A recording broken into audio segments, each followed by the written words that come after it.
In diesem Video zeige ich dir, wie du einen ganz einfachen Basic Slip mit Spitze aufwerten kannst.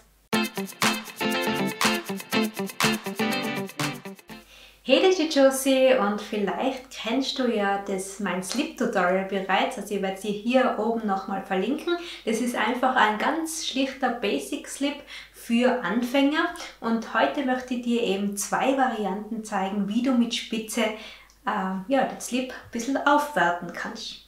Also die erste Variante wird eine Overlay-Variante sein, das heißt, da wird die Spitze einfach auf den Stoff gelegt, das heißt dann durch die durchsichtige Spitze scheint dann der Stoff durch und dann gibt es eine zweite Variante, eine inkrustierte Variante. Hier wird dann ein Stück von dem Stoff weggeschnitten, die Spitze drauf näht, also dass es dann ein einflächiger Stoff dann ist, also du wirst es später sehen, wie es dann ausschaut.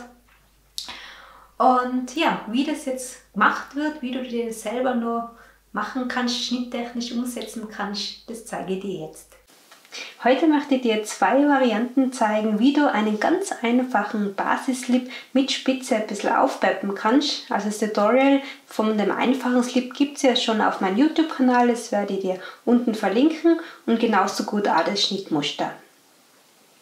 Ja, wie bin ich jetzt da vorgegangen? Also ich zeige dir mal kurz, was ich mit dir machen möchte. Also hier, das wäre mal das Schnittmuster. Einmal habe ich hier die Variante, dass man einfach jetzt sagt, man legt einfach eine Spitze drüber über den Stoff, also schneidet das ganz normal zu, die Vorderhose, also wie sie halt ist, und dann legt man einfach die Spitze drauf. Dann gibt es auch noch eine fortgeschrittene Variante, das wäre einmal diese hier, die habe ich hier auch schon mal vorbereitet. Wie du sehen kannst, ist hier jetzt schon ein bisschen mehr, also sieht man die Spitze, also da wird es auch durchsichtig werden. Und die Verarbeitung heißt jetzt inkrustieren. Das heißt jetzt, dass wir hier das direkt an dem Spitzenbogen jetzt annähen werden, an den Stoff. Und dann der Stoff, der jetzt aktuell hier noch drüber schaut, also der eigentlich hier noch ein bisschen sichtbar ist, das werden wir jetzt dann ganz knapp an der Bogenkante dann abschneiden und dann schaut es eigentlich wie ein Stoff aus und das ist halt dann ein bisschen die fortgeschrittene Variante.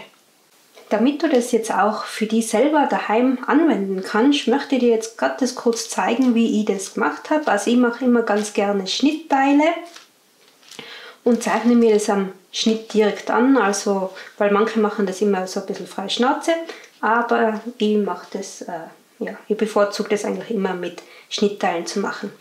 Also wie bin ich da jetzt vorgegangen für diese Schräge?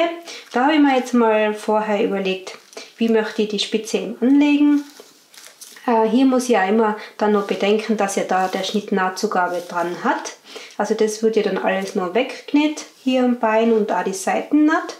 Und ich habe mir gedacht, ich möchte es hier jetzt vorne in der Mitte, soll es genau aneinander stoßen, die Spitze. Also wenn man das jetzt eben so abnäht, dann wäre halt so ganz ein kleiner Spitz noch sichtbar von der Spitze.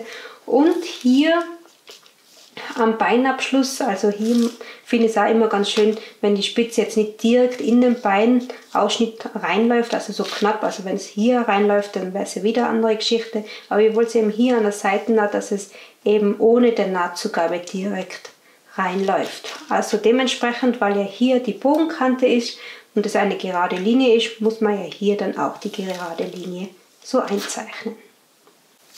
So schaut dann das fertige Schnittteil aus. Also ich tue das dann auch immer beschriften, also mit Bund, Seitennaht und auch da, dass ich weiß, dass hier die Bogenkante von der Spitze ist. Also da schreibe ich einmal genau Bogen anlegen. Da weiß ich dann ganz genau, dass die Ende von der Bogenkante von der Spitze eben genau da anlegen muss. Und wenn ich es jetzt eben da genau drauf lege, ist eigentlich genau da das abgeformte Teil. Du wirst dir jetzt hier vielleicht wundern, warum ich jetzt da spitz rausgelaufen bin. Das hat nämlich einen Grund, weil ich ja vorher gesagt habe, ich möchte die Spitze gespiegelt zuschneiden. Und dadurch, dass es, also man könnte ja auch sagen, ja, warum machst du da hier jetzt keinen Bruch, weil das wird sich ja anbieten. Aber das ist eben so, wenn man jetzt eben die Spitze so im Bruch dann schneidet, dann hätte die auf der anderen Seite das nicht richtig gespiegelt. Und in dem Fall möchte ich das so haben. Deswegen habe ich hier eben das Schnittteil einfach nur auslaufend weiter gezeichnet. So, ich habe mir jetzt hier mal die Vorderhose auf das Papier nochmal gezeichnet und das schaut dann so aus. Also hier haben wir die ganze Kontur. Und wie bin ich jetzt bei dem eben vorgegangen? Also zuerst einmal ist zum Überlegen, wie breit möchtest du überhaupt diese Spitze hier haben. In meinem Fall habe ich mich jetzt für 4,5 cm entschieden. Das heißt dann, ich gehe von der Bundkante, von der Oberkante, also es ist die Schnittkarte mit Nahtzugabe, gehe die 4,5 cm nach unten und zeichne mir hier eine gerade Linie ein. Das heißt, wäre hier bei deinem Schnittteil zum Beispiel der Bund etwas gerundeter eingezeichnet, dann wäre es halt auch so, dass vielleicht vorne die Spitze ein bisschen schmäler ist und nach hinten wird sie ein bisschen breiter. Das ist völlig in Ordnung. Ist halt immer die Frage, ob dir das dann gefällt oder nicht. Bei mir schaut es halt jetzt so aus und habe jetzt hier eben die Linie eingezeichnet, habe das aber auch gleich wieder beschriftet mit Bogen anlegen. Das möchte ich auch dann so verarbeiten. Und was ist jetzt dann noch zu beachten? Weil hier wäre ja dann, die 4,5 cm wäre ja genau hier die Linie an der Bogenkante. Das heißt, du hättest dann keinen Stoff mehr zum Draufnähen. Und deswegen mache ich es eigentlich immer so, dass ich sage, dass ich einfach so 2 cm nach oben gehe nochmal. Also du siehst auch hier, dass man da ein bisschen mehr Stoff dann noch sieht. Und das ist eigentlich im Prinzip nur Nahtzugabe. Also ob du da jetzt 3 cm machst oder 1,5 cm, das ist ganz dir überlassen, wie es dir einfach am besten liegt. Oder je nachdem auch wie ausschlagend der Bogen ist. Weil es gibt ja Spitzen, bei denen es ist ziemlich regelmäßig vom Bogen. Vielleicht ist es ein bisschen größer, ein bisschen kleiner. Und das musst du dann dementsprechend einfach anpassen.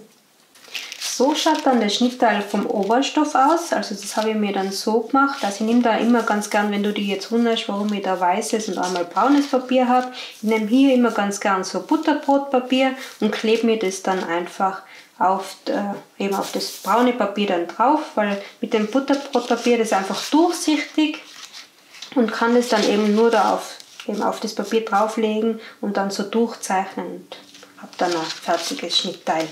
Und braucht es nachher nicht umständlich mit dem Kopierrädchen oder sonst irgendwie rauskopieren. Genau, das habe ich eben hier an der Linie, direkt wo ich gesagt habe, Bogen anlegen, rauskopiert und dann zusätzlich die 2 cm Nahtzugabe dran gestellt. Das wäre jetzt mal das Oberstoffteil und dann kommt hier noch das Spitzenteil, also das wäre dann eigentlich genau dieses hier. Das wird dann auch bis zu der Linie dann rauskopiert, bunt, Seitennaht und so schaut es dann aus. Vorne in der Mitte machen wir einen Bruch rein, genau, und das schneiden wir dann so aus. So, jetzt wenn wir hier die Spitze draufnähen und wir werden das ja, oder ich werde jetzt so vorgehen, dass ich hier und den Bund und hier auch die Seitennaht zuerst vorheften werde und im Anschluss erst dann die Bogenkante, also muss man wirklich entlang der Bogenkante das festnähen und das werde ich dann mit einem Zickzackstich machen.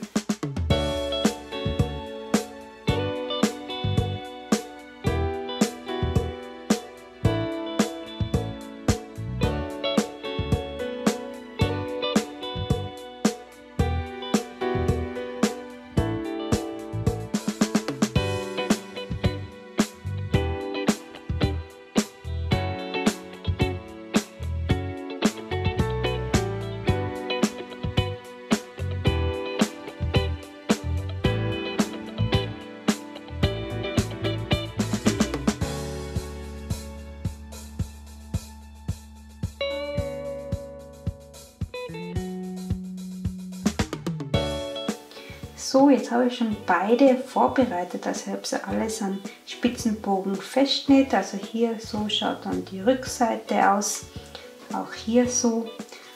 Und bei dem wären wir jetzt eigentlich soweit fertig. Das könnte man jetzt im Prinzip wie einen normalen Slip weiternähen. Und hier war noch ein Arbeitsschritt zu tun, und zwar der Stoff, was hier jetzt drüber steht, wird ganz knapp abgeschnitten.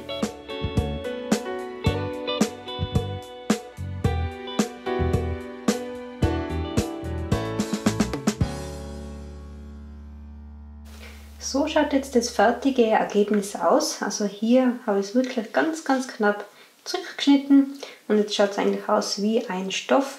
Und jetzt eben wie auch die andere Vorderhose kannst du es jetzt fertig nähen als einen normalen Slip und hast einen ganz einfachen Slip aufgewertet mit Spitze. Ja, das waren jetzt 2 Varianten, wie du einen ganz einfachen, schlichten Basic Slip mit Spitze aufwerten kannst. Ja, ich wünsche dir viel Spaß beim Nachmachen. Du kannst deiner Kreativität freien Lauf lassen, weil du kannst ja die Spitze anlegen, wie du möchtest. Einfach deine eigene Variante draus machen. Wir sehen uns dann wieder morgen, weil bis zum 24. gibt es ja jeden Tag ein Video jetzt von mir. Und ja, bis dann. Ciao!